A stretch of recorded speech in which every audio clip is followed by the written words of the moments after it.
Oke, jadi kita sudah memiliki file JSON ini ya. Kita sudah memiliki file JSON ini, data corona provinsi tadi. Nah, lalu kita sekarang akan coba bagaimana nih mengakses file JSON yang sudah kita buat menggunakan yang pertama nanti kita gunakan AJAX, yang kedua menggunakan jQuery. Seperti itu ya. Nah, sekarang kita akan bahas dulu yang akses lokal JSON menggunakan AJAX. Ini untuk tidak saya ketik ulang ya untuk programnya untuk mempersingkat video. Jadi saya ini seperti yang sudah ada di modul untuk programnya. Intinya saya jelaskan saja terkait bagaimana si program ini bekerja, si Ajax ini bekerja gitu.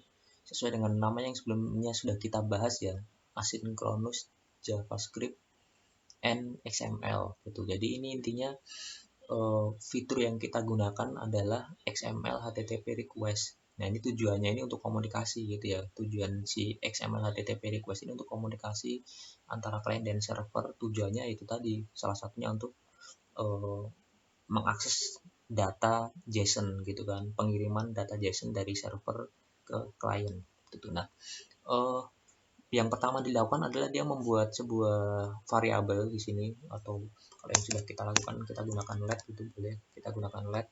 Nah, si variabel yang kita buat ini kita kasih nama XML HTTP. Sebenarnya ini namanya tidak harus ini ya, kalian boleh misalkan ganti namanya menjadi data gitu, nggak masalah gitu. Jadi ini hanya hanya pemberian nama variabel saja, bebas, tidak ada aturan tertentu.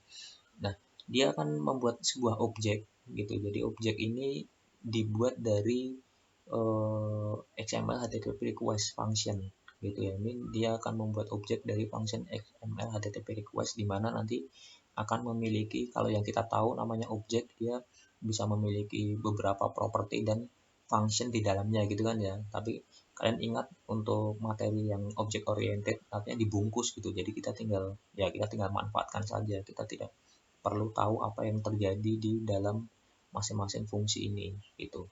Nah, yang pertama adalah dia akan si XML HTTP request ini sebenarnya oke, kalau ingin melihat detailnya atau beberapa kondisi yang ada di fungsi ini, kita bisa menuju ke, sambil kita lihat ya, nanti kalau misalkan ada yang kalian lupa bisa bisa cek lagi. Oke, ada di Witrischool. Kita gunakan aja Witrischool untuk ajak Witrischool.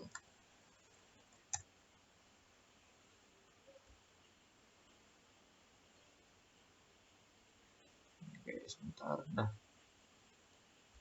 ini. Oke, kita akan langsung menuju ke XML HTTP. XML HTTP request ya. Oke, kita langsung ke bagian request ya. Di bagian request ini, karena kita akan melakukan request data, kira-kira seperti itu. Oke, jadi intinya yang dilakukan pertama itu untuk proses requestnya, dia akan si objek yang kita buat tadi, dia akan memanggil fungsi open ya.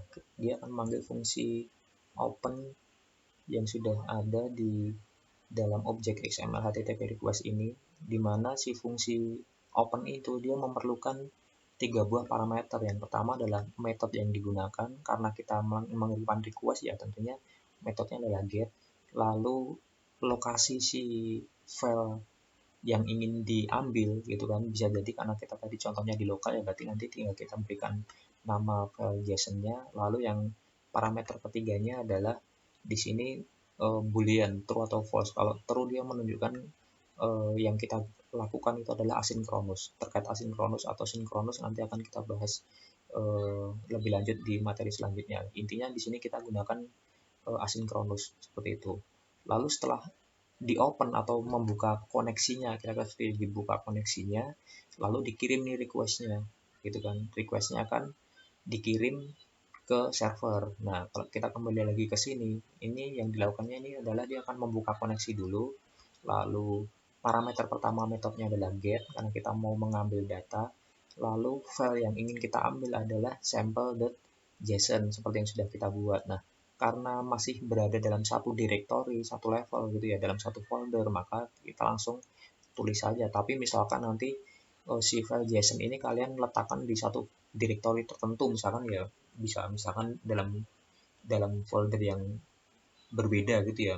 Ya tinggal kalian tulis aja misalkan foldernya dia folder JSON gitu. Nah, berarti tinggal seperti ini gitu ya kira-kira ya.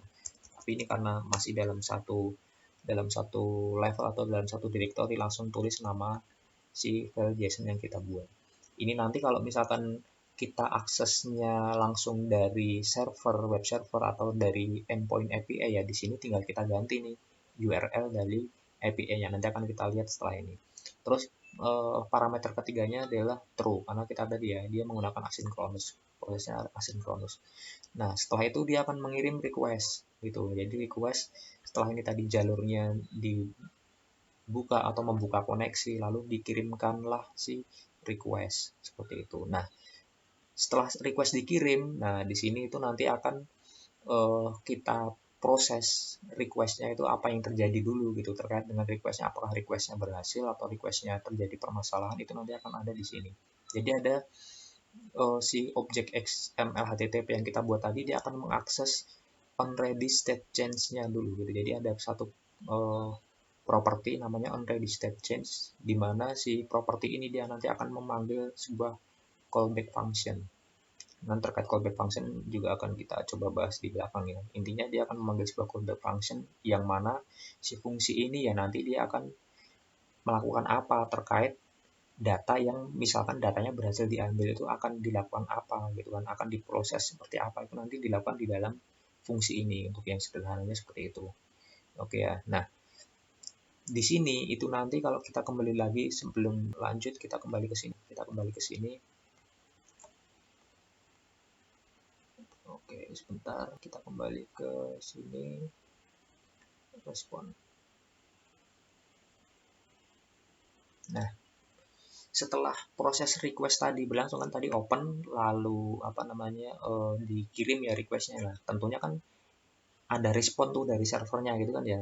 Nah, ada respon dari server yang tentunya respon tersebut harus diolah gitu. Nah, ceritanya di sini itu nanti yang kita panggil tadi ini adalah salah satu propertinya adalah onReady state change. Jadi ada beberapa properti nanti yang kita akses, salah satunya ada ready state sama status. Nah, di sini untuk yang onReady state change itu dia, kalau penjelasannya di sini dia adalah mendefinisikan fungsi yang dipanggil itu statusnya seperti apa gitu, kira-kira apakah sukses atau tidak. Nah, kita kembali lagi dulu ke browser. Jadi ini onReady state change-nya kita akan lihat dulu. Makanya di sini ada fungsi if untuk melakukan validasi. Dia dicek. Pertama adalah memastikan bahwa ready state-nya adalah 4. Kenapa 4? Nah, ini seperti yang ada di modul juga dijelaskan bahwa status ready-nya itu ada didefinisikan menjadi 4 gitu. Yang pertama itu ada, kalau misalkan 0 itu berarti belum dilakukan request gitu kan ya. Kalau misalkan statusnya 1 itu berarti sedang proses connection gitu kan. Lalu untuk status 2 itu request-nya itu sudah diterima di server. Jadi berjalannya di belakang. Nah, pada saat statusnya sudah 4 artinya itu request-nya sudah selesai dan responnya sudah siap gitu. Jadi intinya makanya dia dicek di sini itu adalah memastikan bahwa ready state-nya 4 gitu. Kalau misalkan ready state-nya 4, dicek statusnya sekarang kan udah berarti udah selesai nih, request-nya sudah selesai dan responnya sudah siap. Nah, lalu setelah itu dicek yang keduanya, memastikan bahwa statusnya adalah 200. Apa ini 200? Oke, kita kembali lagi ke penjelasan di sini.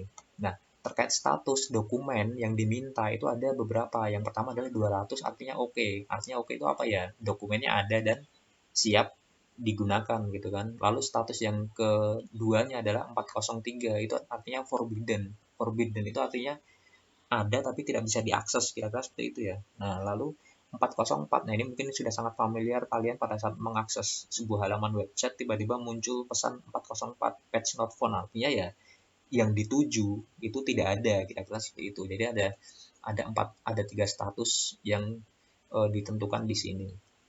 Dan ada status untuk lengkapnya ada yang yang lainnya ya, cuman ini yang penting sementara kita ketahui 3 status ini.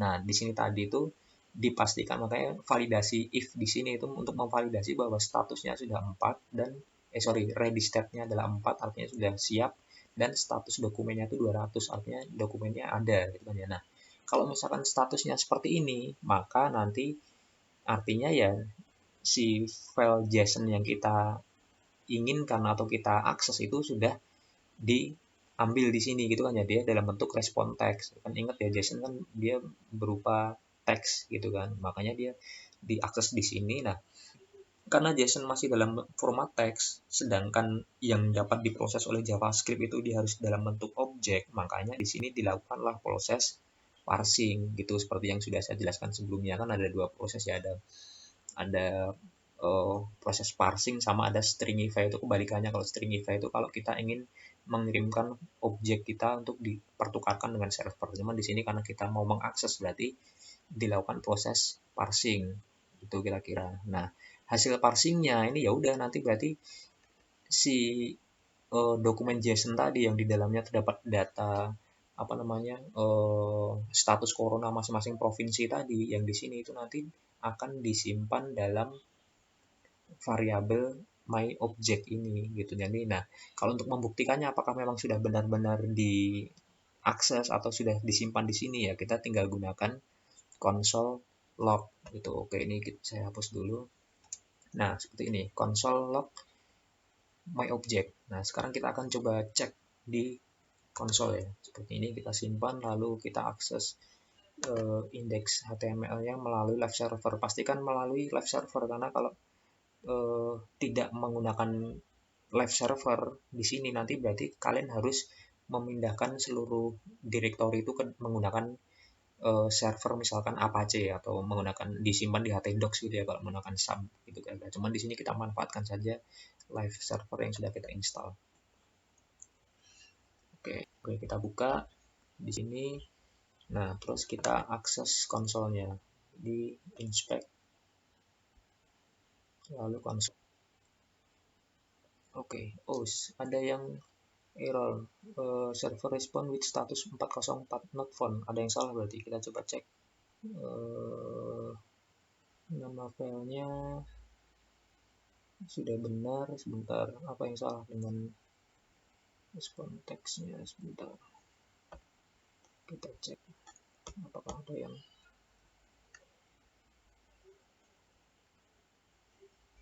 sample.json.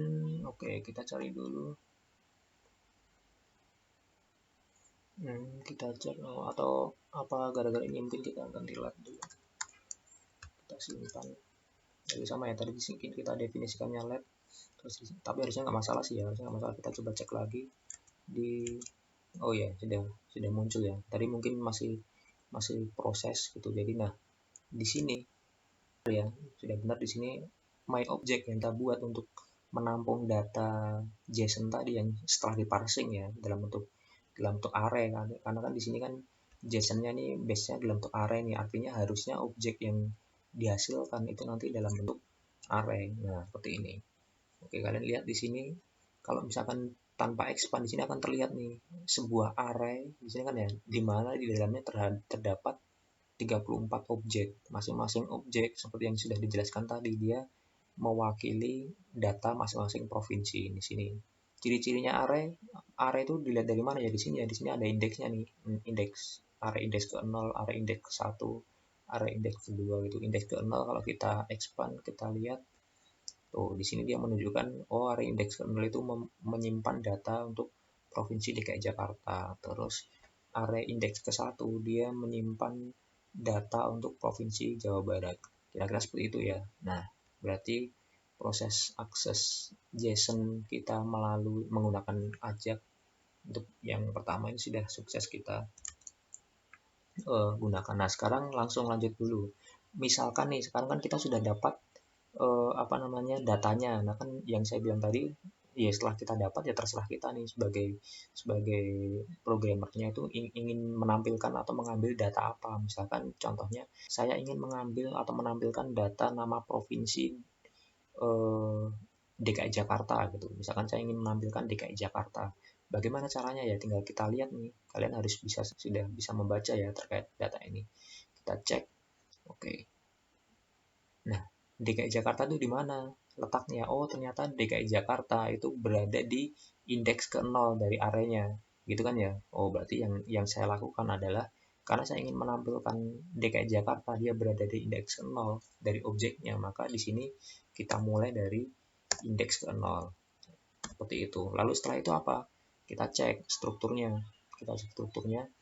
Oh, si properti provinsi ini itu dia berada di dalam atribut. Jadi atribut itu dia membungkus objek keterangannya di sini ya, untuk membungkus objek detailnya. Berarti setelah indeksnya berarti kita harus tuliskan dulu atributnya. Di sini terlihat 0 titik indeks 0 titik attributes. Oke, berarti di sini kita tambahkan attributes. Nah, oke, kalau sudah setelah atribut apa lagi? Ya udah, berarti tinggal ke selanjutnya. Kan di dalam atribut yang kita ingin tampilkan adalah nama provinsinya. Berarti di sini adalah properti provinsi. Di sini juga bisa kalian lihat di pop up yang muncul tuh 0 atribut titik provinsi gitu ya, tinggal kalian ikuti saja gitu. Oke, berarti di sini tinggal titik provinsi. Nah, oke, kita simpan lagi, terus kita lihat perubahannya di sini. Nah, di sini yang sekarang yang muncul adalah data provinsi indeks ke-0 yaitu DKI Jakarta. Kira-kira seperti itu ya. Nah, itu cara untuk mengolah objek yang sudah kita buat. Ingin menampilkan data apa ya terserah kita, kira-kira seperti itu.